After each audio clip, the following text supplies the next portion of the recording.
I just finished up on the cabinet work on the Philco 89. Put a new grill cloth in. The Philco sticker was the original. I had to do a little gluing on the back. Just waiting for that to dry. Give that overnight.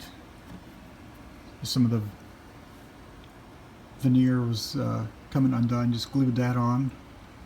Hopefully I didn't glue the clothespins to the radio. That'd be bad. The radio itself seems to be working great. I'm waiting for one more part to come in the mail.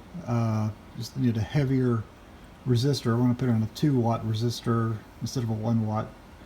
Try to hopefully bring some of the voltages down, and then we'll start on that one.